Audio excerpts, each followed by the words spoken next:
Hello my dear students, welcome to Medical Anatomy. Today we are going to discuss Ospe questions related with bones.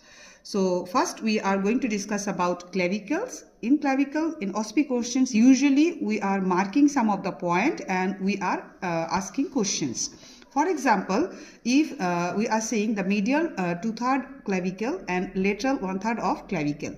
Inferior surface related some common questions of these both medial 2/3 and lateral 1/3 are there.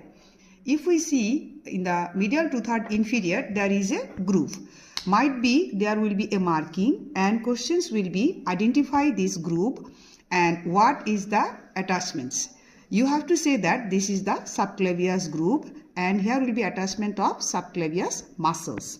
Subclavius muscles is supplied by nerve to subclavius, which root value will be C5 and C6.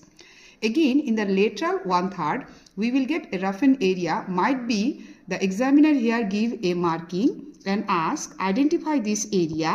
What is the name of this area and what is attached here? This area where will be a tubercle, we are saying it is called conoid tubercle, and there is a roughened ridge, we are saying it is called trapezoid ridge. So if both have marking, you have to say there is conoid tubercle and trapezoid ridge.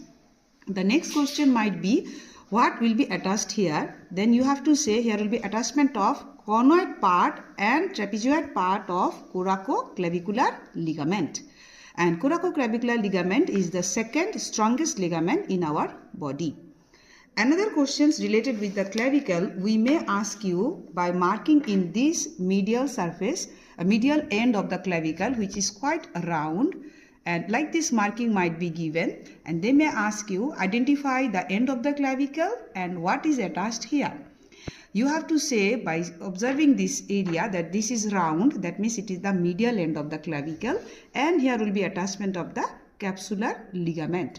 Other than capsular ligament, you can say interclavicular ligament also will be attached, and costoclavicular ligament will be also attached.